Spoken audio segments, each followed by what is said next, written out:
evening, everybody. My name is Todd Scholl. I serve as the lead learner of the SCEA Center for Educator Wellness and Learning. We call ourselves Cool.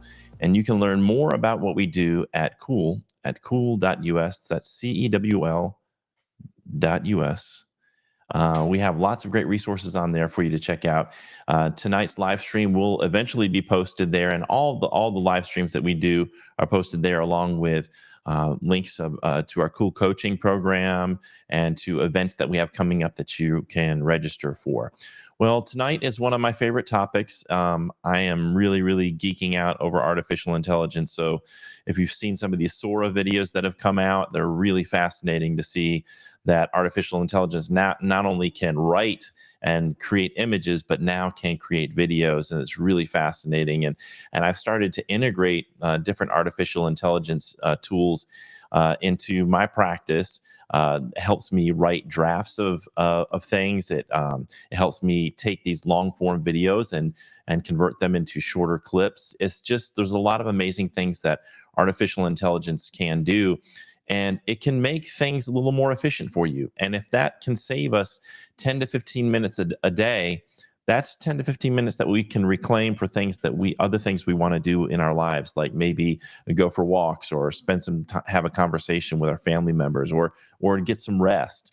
So it's really great. We can use AI as a tool to improve our efficiency so that it can hopefully make time for us to do some of the other things in our life that are meaningful. Well, and we're going to bring on tonight's guest to talk about some of these tools that hopefully will help you in your classroom practice enhance your classroom efficiency. Tonight's guest has been an educator since 2005. Her experience spans teaching science at both middle and high school levels, with a focus on middle level education. She holds a Bachelor of Science in Biology from the University of South Carolina, the Gamecocks, and a Master's in Biology from Grand Canyon University. She currently teaches 8th grade at Blythewood Middle School in Richland School District 2, right here in South Carolina. Without further ado, let's bring on tonight's guest, Nicole Schuldes. Nicole, how are you doing tonight? Hey, Todd. I'm good. How are you? I'm great. I appreciate you coming on tonight and your willingness to share these tools with educators, because I think hopefully they're going to learn something tonight that will save them some time and maybe some stress. So I'm going to let you just sort of take it over. What can teachers do to help improve their classroom efficiency using AI?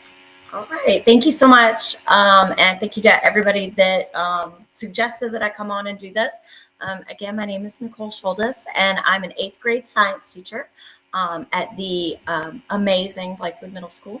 And I've been teaching for a long time, and I've had the opportunity to really see how technology has changed. Like when I first started teaching, even though it was in the early 2000s, I mean, I had a chalkboard, I had an overhead projector, and I kind of had all those old school tools. And then Blythewood Middle School was one of the first schools in Richland 2 to get the students had tablets for a while. Then we went to Chromebooks. So I've really had a great opportunity to see how technology has enriched the lives of my students. And now I'm taking the opportunity to look at technology, just like what you said, saving me some time and trying to reclaim some of that time during the day on administrative tasks that we all have to do, but that I really just want to try to limit the amount of time I'm working on those things. So right. That was sort of my inspiration to start looking into AI, and I've learned a lot. So I've got a little presentation I'm gonna share with everybody. Great. And then hopefully I'll get to the resources, because I know that's what everybody wants, is all the resources, obviously. So I am getting ready to share my screen. Hopefully it will load here in a second. Okay. Let me know, Todd. It says it's sharing. There it is. I see it. Awesome. Thank you. And I am a newbie to any kind of like presentation of live things, so y'all bear with me, please. But just as an example, so the name of the session, I named it Cultivating Classroom Efficiency, Leveraging AI for Everyday Tasks. And I had AI write that title for me. I did not create that title. I used one of my AI generators, and I was like, this is what I'm looking for. I want it to kind of have this this content. And, I went through maybe 2 or 3 suggestions, and that's what it did. So that's exactly how I created that. I'm just going to start with a quick disclaimer that I'm not an AI expert. I have no formal training in AI. Everything that you're going to see tonight is me and just my own personal experience. With that being said, I'm not sponsored by anybody. Some of the platforms and AI generators I'm going to share with y'all are some are free, but some are not. Some you do have to pay for. But if it's a paid for, there are some I do pay for out of my own pocket. But I've also tried to bring in some free ones. And of course, all opinions are my own. So you may like what I share, you may not like what I share. So, it's kind of my own experience. So it just quick, because I'm a teacher. Of course, we've got to list our objectives before every lesson. So I'm just going to introduce everybody to AI, what benefits, of course, considerations, and then we're going to get to the examples. I'm going to fly through the first couple slides because I know everybody just give me the good stuff. Just give me the AI stuff. And then obviously, if we have time, I'll take some questions. So I don't know, Todd, if my audience can interact with me, but if there's anybody out there that wants to interact, if you're able to look, just kind of getting familiarity, even if you don't interact, just in your own brain, where are you with AI? Maybe you've never heard of it. So, this is kind of like the old fist of 5 that we do. So, 1, I've never heard of it. 2, heard of it, but it sounds kind of scary. 3, maybe I've checked it out a little bit, done a little chat GPT exploration. 4, using it. And then 5, like I am confident to present. So if anybody wants to chime in, or you just want to say it inside your own head, that's perfectly fine with me. But I expect that I've got everybody from a 1 to 5, that I've got all levels of learners. So I'm going to try to differentiate my instruction and make sure everybody gets what they need from today's presentation. So let's go ahead and talk about AI. So if you're at a 1 or 2 and you don't know anything about it, basically artificial intelligence is the ability of a machine to replicate, simulate human intelligence. We've seen it in a lot of areas. We've seen like self-driving cars. You can have like chat bots that can act like an assistant. Many of you maybe even have used it like as a virtual travel agent. You type in what you're looking for, what your budget is, and it will spit out a list of things. And it will kind of, the thing with artificial intelligence is it learns from your previous interaction. It's doing some of the thinking for you. And it can replicate those things that like our brain will generate. But at the end of the day, I'm using AI to just make my life easier. But there is one distinction. Some people have a misconception that AI is a robot. It is not a robot. It is, there's kind of an analogy that I use to explain the difference. Think about a robot as like the body, and the AI is the brain. So a robot can only execute commands that you give it, where AI has the ability to kind of go beyond that. So rather than just executing a command, it's going to do the thinking for us in some cases. So that's kind of how I explain AI to somebody that's never used it before. So why bother to use AI? Well, obviously we're all here for students. That's our number 1 priority. So, there are several things that we can use for that. If you are using AI to design a lesson or design an activity, it may give you an option that you had never considered before.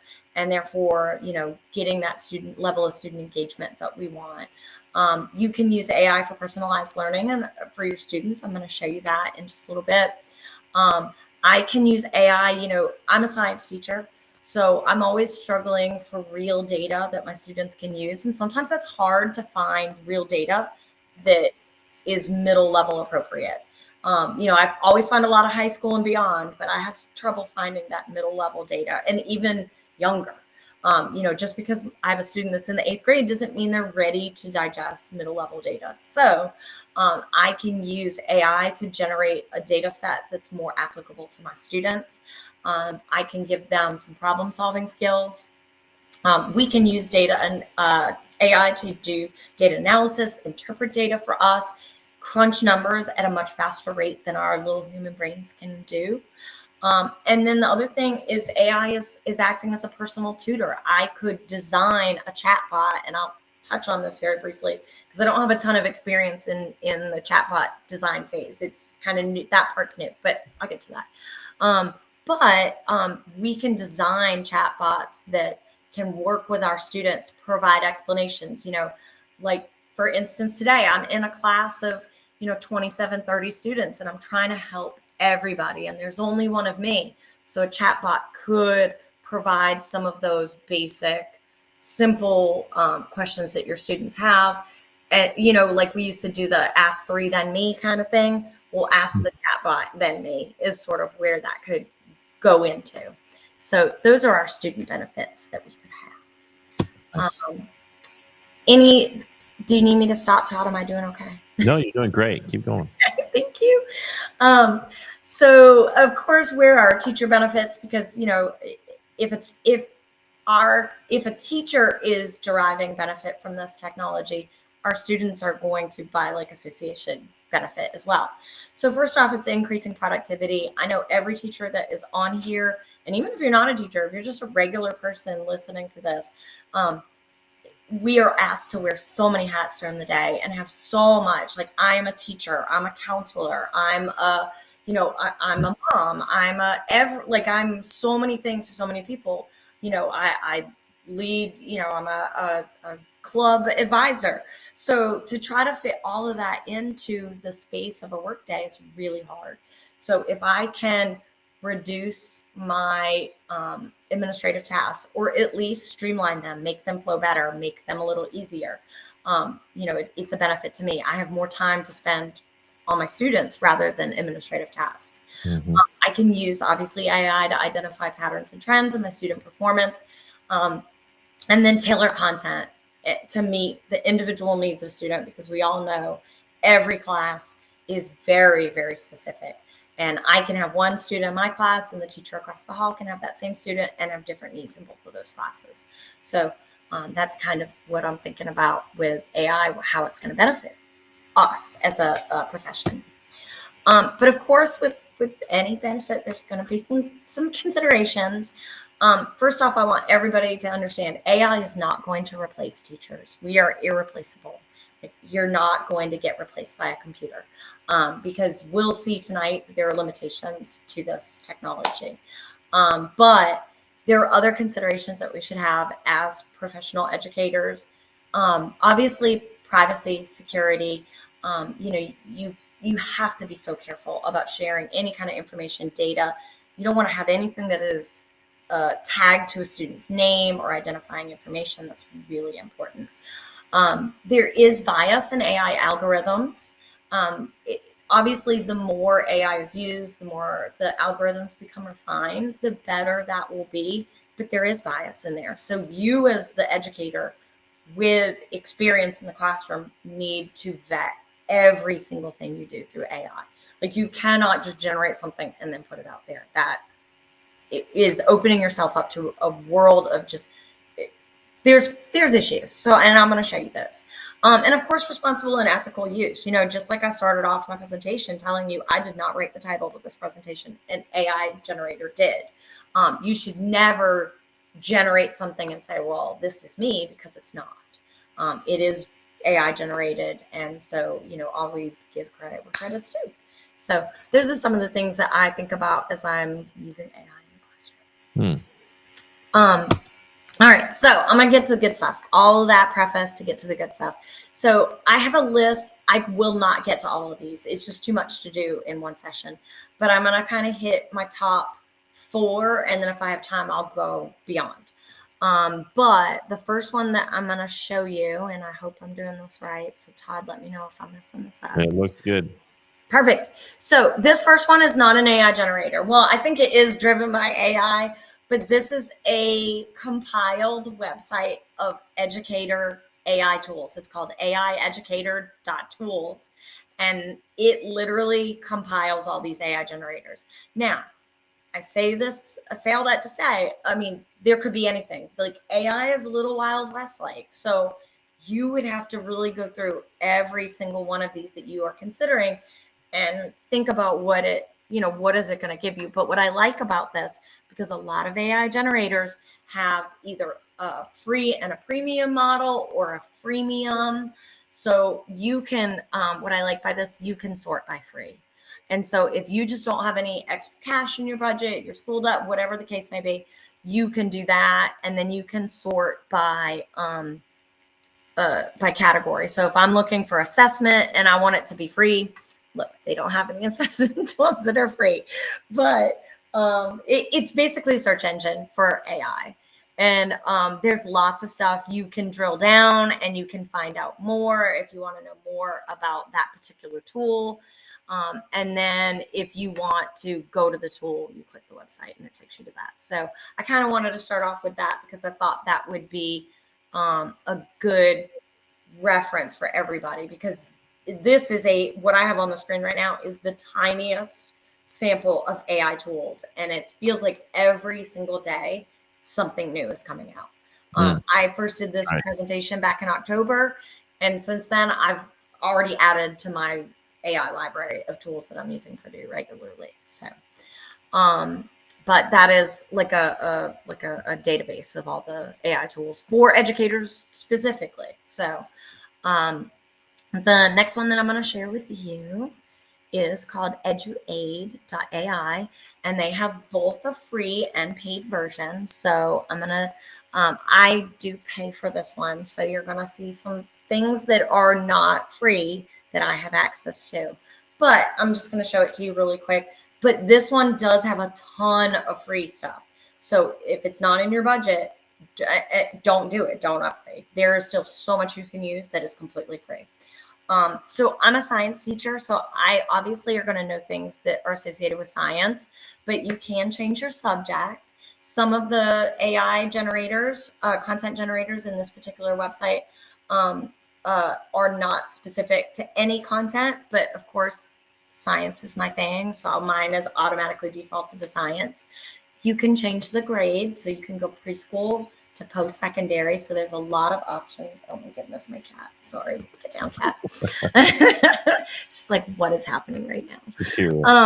And so, and then at the top, I've got planning, information objects, independent practice, cooperative learning, gamification, and questions. And so they kind of, that way you can kind of narrow in. I'm going to show you, I think 2 or maybe 1 of my favorites that I use. So I'm going to find, it is in, so CER is a big thing in science. It stands for claim, evidence, and reasoning. It's something we use with our students to help them kind of think like scientists, to work through scientific problems. So I'm going to generate a CER. I'm going to change my grade level to middle school because that's what I teach. And when you scroll down, it gives you topic or keyword. You can enter a whole standard. You can enter a topic. You can enter some objectives that you have. Does not matter. I'm actually going, and y'all won't see this because I'm doing it off screen, but I'm going to the South Carolina State Standards for science. I'm going to copy and paste my standard. So I'm using this one. This is animal behaviors, reproduction, how the structures can help things survive. And I'm going to click add to workspace, and I'm going to open my workspace back up, and there it is. So this has just generated a CER. It's a scenario, impact of flower color on pollination success. So it gives like the little setup, it gives a data set, then it gives the claim that your students should generate, the evidence that they have, and the reasoning associated behind it. And then they even give you a little rubric at the end. At the bottom, you can see I've got these 2 little blue bubbles. So if I wanted to generate an informative text plus questions based on the CER, you click that, it will generate it. If I want to click a lab and materials list based on the CER, it'll generate it for me.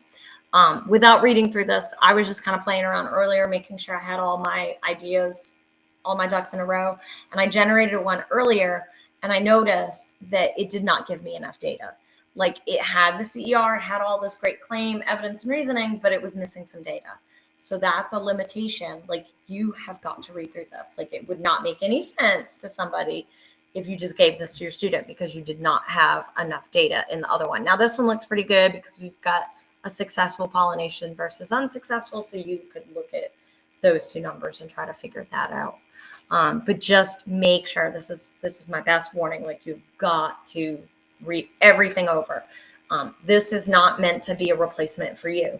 You've got to be the vetting source that goes through this. This is what I use as like a jumping off point, not a be all end all. So that's like a little CER. One other thing, I'm gonna hide my workspace, is where is my, they have a gamification, so you can create word searches, escape rooms. Again, you'd really need to go through this. The only one I've used in this is the Jeopardy style. I've done that and it came out okay. There were some questions that I was like, that's probably not written in a way that makes much sense to people. So, but there's gamification. But this one is great. And like I said, it has got a whole, most of it is completely free. The only thing that's really difference between the free and the paid is the paid version, the free version limits the number of generations you have in a month. That's all. So really you get access to all of this. So this is EduAid. And like I said, it's for all content levels. So everybody should be able to get something from this one. So I'm going to go and share my next one because I want to make sure my time is not getting crazy. So the next one that I'm going to share with y'all is, if it comes up, is magicschool.ai. Again, free versus paid version. Basically, the free version limits the number of saved output that you can create, like your generations, the things, the products you're making. And it does not integrate with any learning like LMS, like your Google Classroom or Schoology or any of your LMSs. It doesn't integrate with that. If you upgrade to the paid version, it will allow you to talk with like my Google Drive. Like I can generate something in this and it will connect with my Google Drive. Nicole, So, can I just briefly interject your question that we absolutely. Had features is I'm assuming in your district none of these sites are I'm assuming that none of these sites are blocked in your district, and if we do have teachers who are in districts where they are blocked, what would be your recommendation to them about trying to advocate for them being unblocked? So I do not have any issues accessing this. I can access it with my personal device. I can access it with my school device.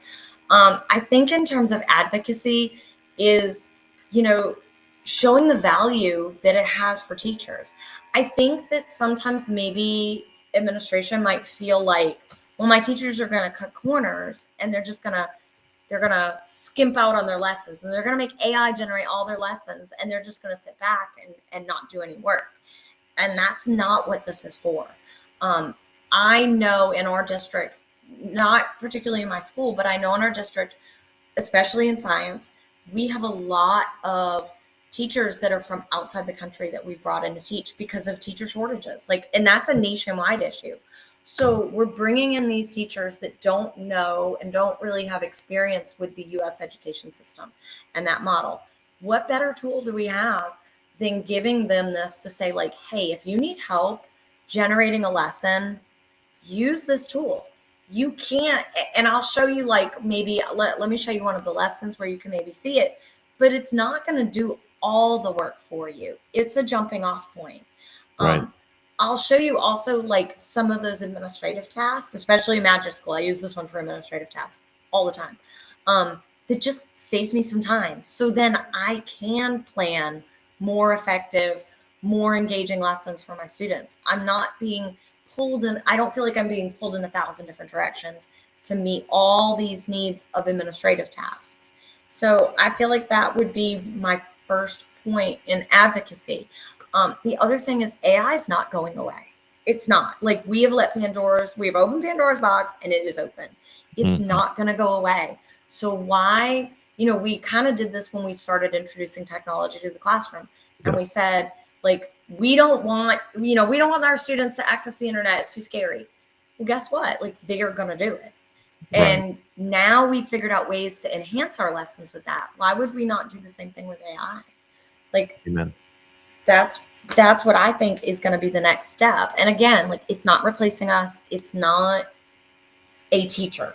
It is a tool. Just like your textbook is a tool. Just like your laboratory supplies are a tool. Just like your media center person is a tool. Like, you use your resources as teachers. Why would we not do that? Because our students are using AI. And if we don't understand AI first, or at least try to get a good handle on it, they're going to use it for evil. And I'll show you one quick example of that in just a second. Not for evil, but I mean, they're going to use it to do their work. And so you Right. need to learn to spot that. Yep. So being ahead of the curve, I feel like, is so important. So Magic School, awesome. I subscribe to it. But again, tons of free stuff. They just introduced this Magic School for students. I've not had time to play with it. Like, within the last week, they just introduced it. Getting ideas on how to use AI tools with your students, because everything I'm doing today is really just teacher stuff. But y'all, these three at the top, you can see they're my favorites: professional email, email responder, and email family. We have all had that email from a parent that you just either don't know how to respond to, or you need to step away before you respond to. And I use the email responder to make sure my tone is right, to make sure I'm coming across. Because, in this world, we don't really call parents anymore. I mean, in our district, we use Parent Square a lot. You get that loss of humanity in an email. So making sure the tone of your email is so important, that you come off in the right tone, with the right direction. That email responder, like, all you do is click on it. I won't go through the whole thing because I know we're running short on time.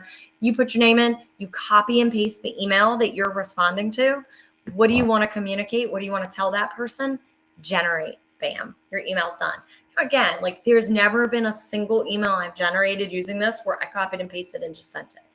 All of them need revision, because sometimes I'm like, that's a little too sweet, or too, it's like a little too professional. Like, it doesn't sound like a human wrote it.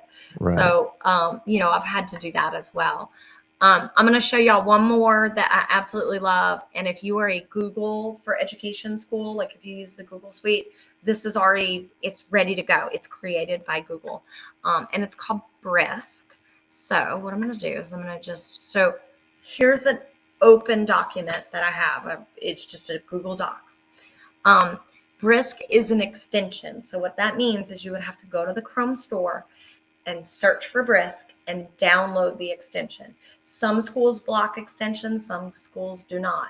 I'm very fortunate that I work in an amazing district that really allows our teachers to be professionals and decide what is appropriate for teacher extensions. Now, student extensions, lots of blocking, but teachers, they give us that autonomy to be able to determine, as a professional, I know what's appropriate.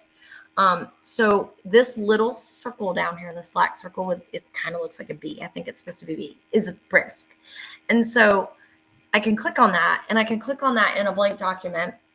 And then I go to create, and this is the things I can create. And like, some of you are going to probably lose your mind in a minute. I can create, because it's a Google product, I can create a Google quiz like that. Now, again, you have to read every question, because I've seen some weird answers that AI has generated. Or sometimes what I notice is if I use AI to generate a question, two of my answer choices will basically say the same thing.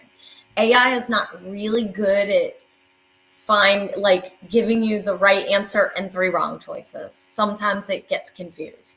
So again, but I mean, if it writes the question for me, and at least I've got something to start with, it saves me a little bit of time. So I'm going to write a quiz. I'm going to do 8th grade. I'm going to do multiple choice. I'm just going to go to 2 questions because I don't feel like dealing with that. I'm going to paste that same standard I used in the other one. I'm going to click next, and I'm going to create a new, we'll do it in the Google Docs since I'm already in it. And it's going to generate. And this is what AI does. Like, it just starts writing. Again, you would have to read through it. This is really cool because I can translate it to another language. So if you have a student that is a non-native speaker, translate it into a language that works for them. We can make this more difficult. If you're like, that's an easy peasy question, my kids need more challenge than that, do that.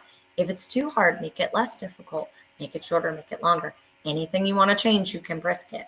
Then you can add on some things, answer key, you can add more questions, short response, long response. If you feel like, okay, I did a couple multiple choice, now I want them to give me some short answers. So Brisk does that. I'm going to show you the coolest thing though that Brisk does. So we know students are using AI to write and create answers on things. And so Brisk has this super cool, I'll show you. So when you click it, now that I have text on this document, I can click inspect writing and it gives me two choices. It gives me a replay or detect AI writing. And I want to show you that. I created a little YouTube video that I'm going to share with you here in just like 2 seconds of this is an actual student assignment. All identifying information has been removed, but an actual student assignment that they submitted to me and how I caught them using AI. So let's do this. Let me know, Todd, if you are okay with my YouTube. And there's no sound, so we don't have to worry about sound. It's just me. Yeah. Okay. Can y'all see that okay? Yes. Perfect. All right, so I'm going to press play. So this is the assignment that the student submitted to me. So I opened up Brisk, I clicked inspect writing, and I clicked replay. This is every keystroke that student wrote. And you can see there was three big chunks, and it tells you right there that they did 3 big pastes. So they got it from somewhere. Then I can go into, and I hit the wrong button on that one. I can go back into inspect writing, detect AI writing, and it gives me a scale. Now it's got a disclaimer, just like anything else. The results are imperfect. But what it's taking into account is the number of keystrokes that they do, the pastes that they do. It gives me how long they spent on the document and how many times, like we all type and no one is a perfect typist, like especially not an 8th grader. I'm sorry, but I'm not. And so it looks to see, like, did you go back and change like a capitalization? Did you misspell a word? It looks for that. And that's how it gives you that range of like how likely it is. So of course I use those 2 things. I talked to the student and I said, this is what I see. Can you explain it? I didn't come all like crazy accusatory, like you're cheating. I was like, can you explain why this happened? He was very honest. He said, he said, I was running out of time. I had other commitments. I felt the pressure to get this assignment done. So I used AI. And so, I followed school policy and we handled it, we handled it like a plagiarism idea. It's sort of the same idea. But it was a valuable, and I tell my students ahead of time, if you submit something, this is subjected to plagiarism and AI checks, and they know it. So that's sort of my experience with AI. Like I said, there are so many other things out there. Most of them have at least a couple free resources and then an upgraded version. I will share my contact information for anybody. I'm more than happy to try to help you with anything. That is my email, my school email. So feel free to shoot me an email should you need help or questions or anything that I can do for you. I am more than happy to help you. Awesome. And I think that's it. All right, Nicole. Well, that was a lot. Yeah, that's a lot, but I think it's really helpful. And one thing I just want to, we talked about increasing productivity, and I totally agree that this can help increase productivity. What I am hoping that will happen, though, is that districts and schools won't see this and say, "Hey, now teachers have this powerful tool that will save them time. So now we can add something else to their plate in lieu of that time that they're saving." I think we need to as a profession say, listen, we're using this AI sort of as an aid, and if that gives us a little bit more time to maybe to rest or to read or to do some of the tasks that we're taking home, so that we have a little bit more of a life to carve out, I think that would help with teacher retention, because I think a lot of what's happening in terms of losing our teachers is that a little bit more has been added to their plate every single year, and they still just have 7 days a week, 24 hours in a day. And so more and more of their free time's being taken up with some of these tasks. So I hope that administrators and school and policymakers won't see this as an opportunity to just add more to the plate because their teachers are using AI. I definitely, I agree with you. I mean, and I think AI is going to go in all directions, in education, in manufacturing, in, Mm. all of the, all of our workplace. So I feel like, if we want to be better educators, we have to stay current. Like, I mean, we Absolutely. have to be lifelong learners. And that's like, Mhm. how am I going to get my students? How do I expect my students to learn if I'm not continuously learning and improving and making sure that I'm trying to do the best? But I mean, I agree that, it would be great to take back some time to focus on, I mean, we all know building relationships with our students Right. is the number one thing that, Mm. improves, behavior and, learning. It has so many effects.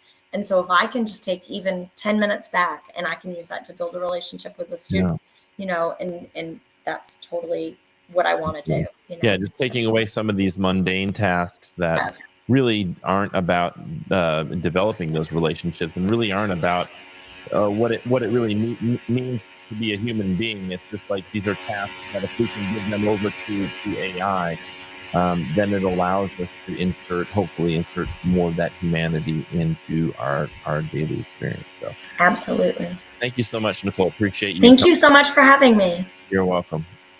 All right, everybody. That was Nicole Schuldes.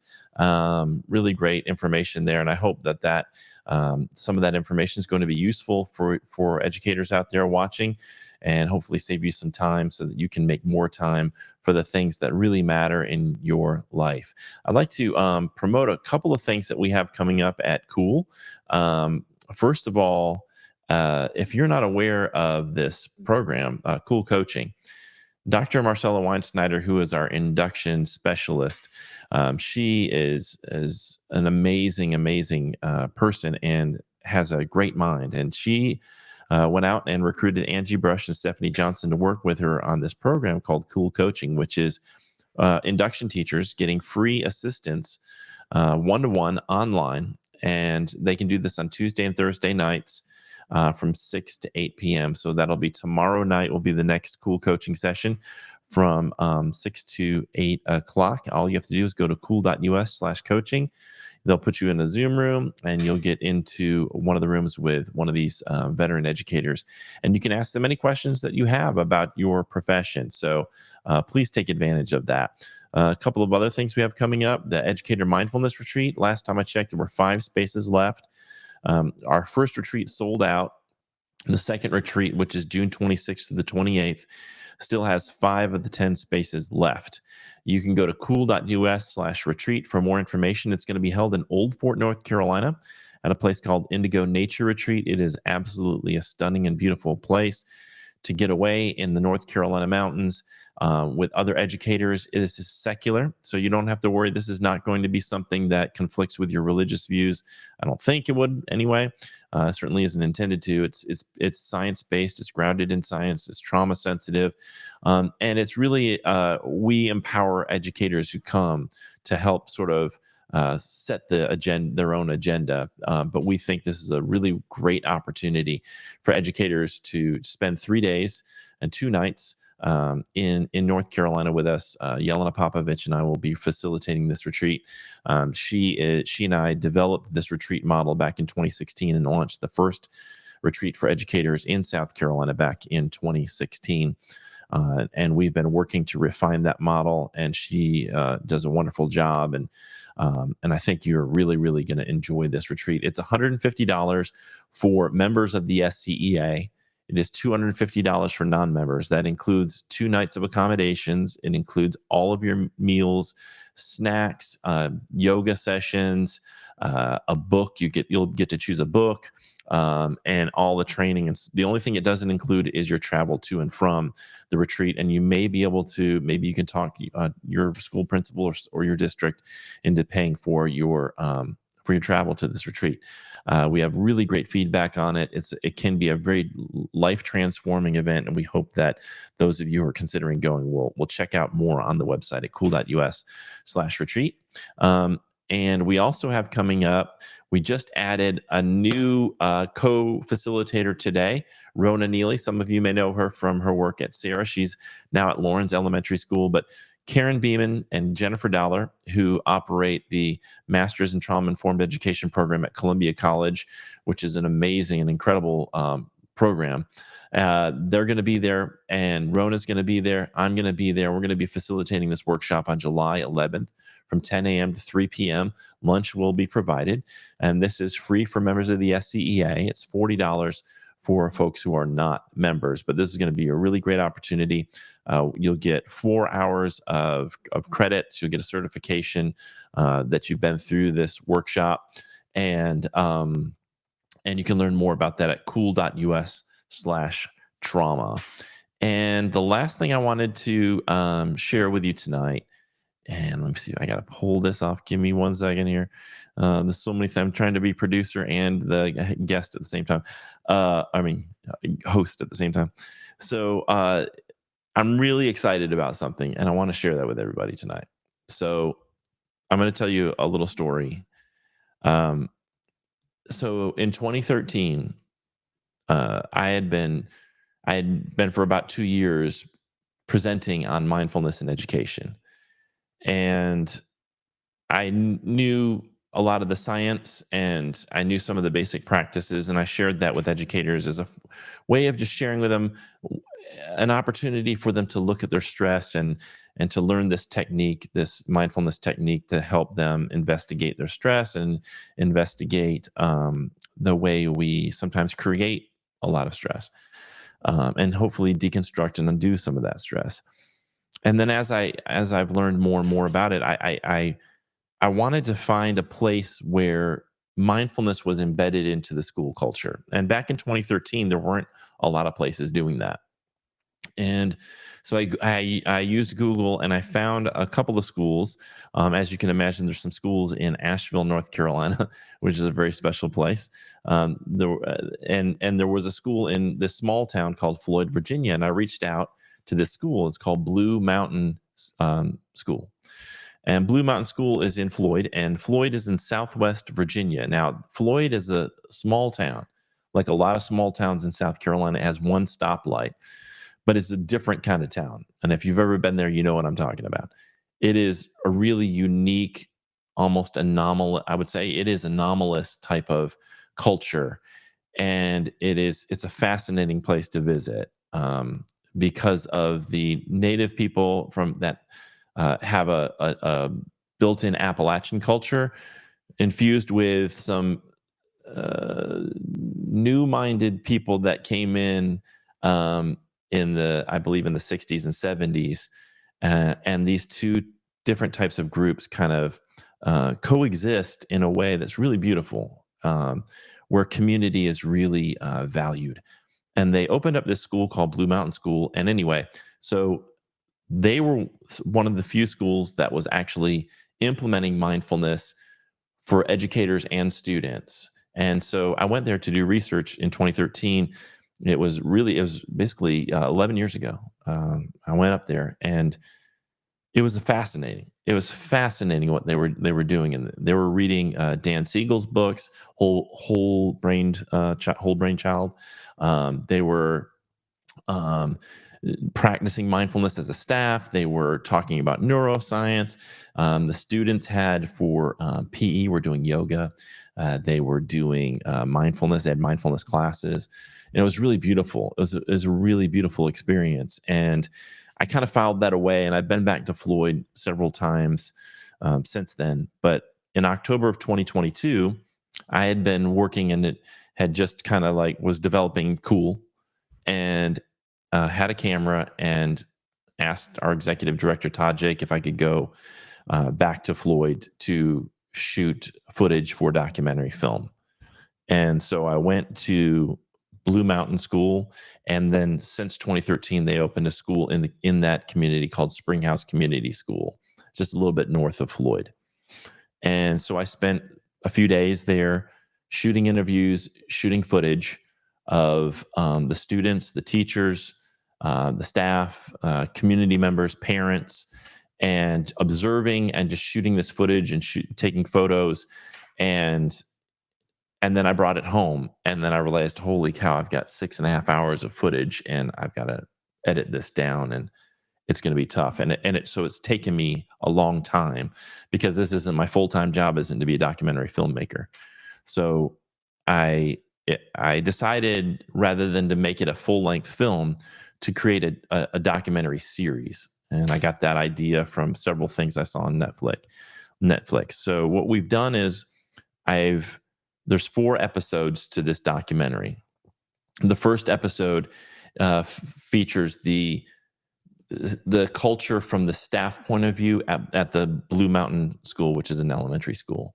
The second episode is the culture of Springhouse Community School from the adult perspective. And then the third episode is mainly the student experience at Blue Mountain. And then the fourth episode, which I just completed this week and just finished editing, is the student experience at Springhouse. And so the docuseries is done. Whew, it was a lot of work. It was, hours and hours and hours and hours and days and days and days of work, and really pouring myself into it. But it was so inspirational, because what these folks say in this documentary is really, really powerful, and something that my hope is that it will spark conversations about, what are we doing? What are we doing in education? Like, what are we doing when we have teachers who are wearing diapers to school? What are we doing when we have teachers who are getting UTIs and having kidney issues because they're not able to use the bathroom? I mean, that level of inhumanity. What are we doing when so many teachers I know are struggling with mental health, and students are struggling with mental health because of the demands that have been placed on them with this accountability system that prioritizes testing over human well-being? I mean, it prioritizes data over the actual flourishing of human beings. This is something that, from my perspective, is the core issue. We can talk about teacher pay, very important. We can talk about planning time. All of that stuff is very, very important, but it's a symptom of an underlying problem. The underlying problem is that we have a systemic issue. We have amazing educators. The problem isn't you look around, there are amazing educators in every building across the state of South Carolina. We have amazing leaders. We have amazing students. The problem isn't that. The problem is the system that we find ourselves in, a system that was largely created by non-educators to supposedly hold educators accountable. And instead of fixing the actual problems that lead to, learning issues like high levels of poverty, not having access to healthcare, not having access to books, not having access to experiences, not having some of the supports that are needed at home, because parents are often working multiple jobs just to make the ends meet in this economy. Like, instead of addressing those issues, we've put all the weight on teachers to fix all of these problems when those students come to school. And they thought that if we just make teachers, like, if we just test kids, that this will put all this pressure on teachers to teach better, or to put more effort into their teaching, when that wasn't really the problem to begin with. The problem to begin with were all those other socioeconomic issues that needed to be addressed, and social issues that needed to be addressed, and are largely ignored by our state leaders and our national leaders. So this documentary is designed for us to start questioning the system, because without changes to the structural piece, to that systemic piece in education, we're going to continue to have these problems come up where teachers are disrespected, overworked, overburdened, forced to myopically focus on testing, and then students' natural curiosity and students' zest for learning, which is a natural thing within all of them, is going to continue to be squashed under those types of conditions. And the only students that really actually excel in school typically are the ones that make a connection between, hey, if I do this work and I jump through these hoops, then I can have the type of success that I want in the future. Not that they're necessarily inspired and actually want to do the work, especially if it's tied to, spitting it back out on a multiple choice test. That doesn't inspire anybody. So this documentary is called Rehumanizing School, and what you can do if you'd like early access to it is you can go to the cool website, cool.us/rehumanizing school, and there are two links there. There's one where you can sign up for free early access. That early access is going to be April 22nd. I'm going to Floyd I'm so excited to revisit Floyd. It's been about a year and a half since I've been there, and we're going to have a world premiere of the docuseries in Floyd with that community, with those people from those schools, the students, the teachers, and community members. I'm really excited about that. That's happening April 19th as we celebrate Earth Day weekend. And then on Earth Day, which is April 22nd, those who sign up for this early access right here will be able to get access to all the episodes. And not only will there be all 4 episodes, but there's a preface on there, a video that I've created about this, about why I've done this project. And then there'll be all the raw interviews, like uncut interviews with all the people that I interviewed in Floyd while I was there. So all that will be on there. And then you can also request, as a second button that allows you to request a screening. So if you would like me to come and do a screening, we can screen like one episode or all of the episodes. And we can do this at a university, a college, at a school district, in an auditorium, whatever you want to do. And we can invite the community to come in and look at this, and then have a town hall conversation about our school system and about what maybe we can learn from these folks in this small town in rural Virginia, because there's a lot of beautiful things that are happening there. So what I thought I would do, if it's okay with y'all, I guess it is, you don't have a choice, is I'm going to share the trailer of Rehumanizing School with you now. So here it is, the trailer for the docuseries Rehumanizing School.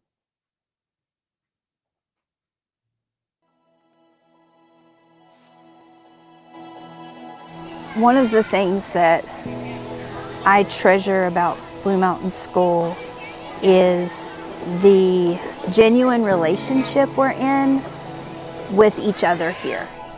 And what I've experienced at Springhouse is that when you're actually in community together, both at Springhouse, but then again in this small town of Floyd, it's like you can really tend to someone's development, where they are transformed by what we're doing. And I really trust the young people that are going into the world.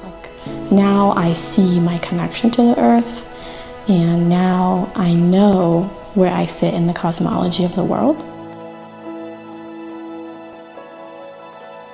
For me, it's helped me really meet like all of the needs I have for like rest and introspecting and the self-care I need to do and building relationships and being in nature.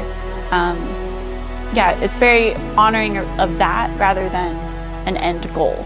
There's a lot of love here, and I think that love is something that doesn't always have a place in education.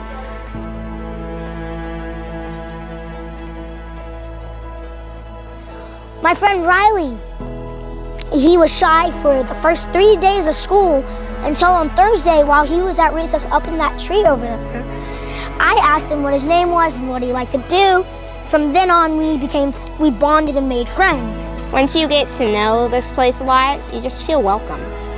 Life's just kind of easy when you get to know this place a lot. And, you have friends. When he came here, he told me that this is one of his best places he's ever been in his life. I was like, oh, well, that's good. Like, Floyd is a really good place. Like, you get to have fun, especially at Blue Mountain. You get to see a lot of kids' happiness. If you went to Blue Mountain, it would probably make your heart warm up.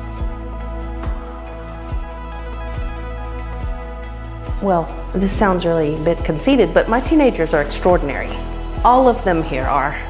I love all the kids here, not just my own, but they're extraordinary. And the thing is, I look around when I go out and see like the real world, the normal, the norm, and I think all these people could be.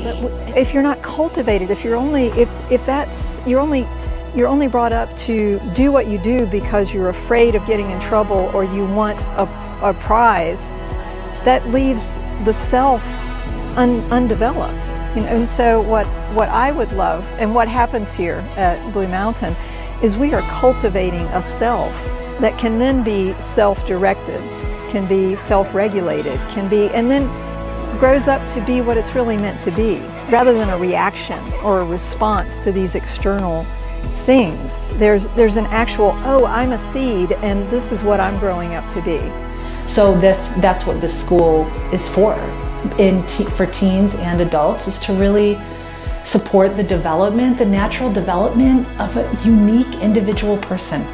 There will never be another person like you or I or anyone. And it's so hard for me to understand how we can't hold that with such reverence.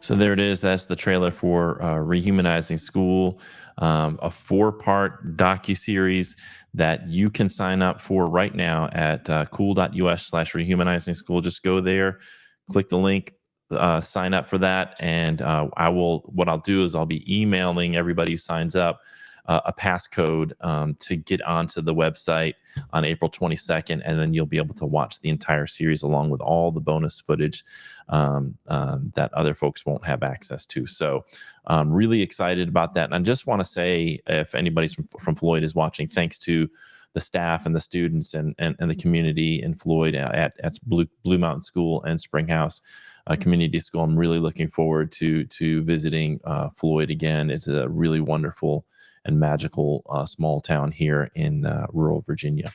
The last thing I wanted to mention is we have a movement here. And our movement is the South Carolina Education Association, proudly the state affiliate for the National Education Association. NEA is the largest labor union in the United States. There are over 3.2 million members. And because of that, there's a lot of benefits that we have, a ton of benefits. You can go to neamb.com to look at all of the benefits that NEA members get. But beyond the benefits, we're building a movement here in South Carolina, and we want you to be a part of it. And it's a movement to create the kind of schools that you deserve, to take a look at some of these things that are happening in Floyd and say, hey, maybe we need to change the system in ways that help educators feel more respected, more valued, that help our students have the kind of experience that they need, rather than being so focused on testing, to make sure that educators are paid well so that they don't have to take on second and third jobs to make ends meet, to make sure that our teachers have plenty of planning time, to make sure that our contracts that teachers are signing on May 10th are fair, and that teachers know what they're getting, what they're actually signing up for. Because right now, many areas we're signing contracts and we don't even know for sure how much we're going to get paid, and we aren't guaranteed where we're even going to be or what we're going to be teaching. That's not really a fair contract in my mind. So these are things, just some of the things that we need to be fighting for. And we can only do that together. We can't do that by ourselves, and we can't do that isolated, and we can't do that by going to teachers' lounge and just complaining to each other about it. We have to come together and build a movement. And that's why we've been working really hard for years now, doing our best to organize and build a movement so that we have the collective power to create the kind of change that our teachers and students deserve. So if you're interested in being a part of that, there's a couple of things you can do. You can either join right now at jointhescea.org, or if you're just interested in learning more about who we are, you can go to the scea.org/YRO. So that those links are going to come up at the bottom of your screen right now. You can join right now at jointhescea.org. You can also text the word join to 48744. Or you can go to the scea.org/YRO, and we'll reach out to you with more information about who we are. The SCEA is the only union for teachers in South Carolina. We're proudly a union. And when you join the SCEA, you're actually joining 3 associations. You're joining a national association, which is critical because we have to be advocating at the federal level, at the national level, because those federal policies make their way to your school district, to our state department, to your school district, your school, and your classroom. We also need to be advocating at the state level in Columbia, and that's where the SCEA comes in, because those state laws and state policies directly impact you and your students. But then there's that third tier, which is your local association. So we have amazing local associations here in Horry County, and Greenville County, and Charleston County. We have amazing local associations. And if the association in your area isn't really active, maybe it's time for you to step up into that leadership role and help develop that local association. And that's what sets us apart. We have our members are members at the local, state, and national level. And so if you're interested in joining that movement, you can do that tonight. And we invite you to do that. And you can reach out to any of us with questions that you have about our movement. Thanks again to Nicole Schuldes for her valuable insights tonight on artificial intelligence. We're going to be taking next week off, but you don't forget to access Cool Coaching at cool.us/coaching tomorrow night for one-to-one classroom support. And if you just want some classroom advice, you don't necessarily need full coaching, but you have a question, go to cool.us/dearcoach, and you can ask our coaches a question. It's kind of like a Dear Abby kind of thing, and they'll answer those questions for you through email. Thanks again to Nicole Schuldes. Thanks for you for tuning in tonight, and thanks to all the teachers out there in South Carolina. We love you. We care about you. We're standing in solidarity with you, and we wish you the best. And for those that celebrate, have a happy Easter.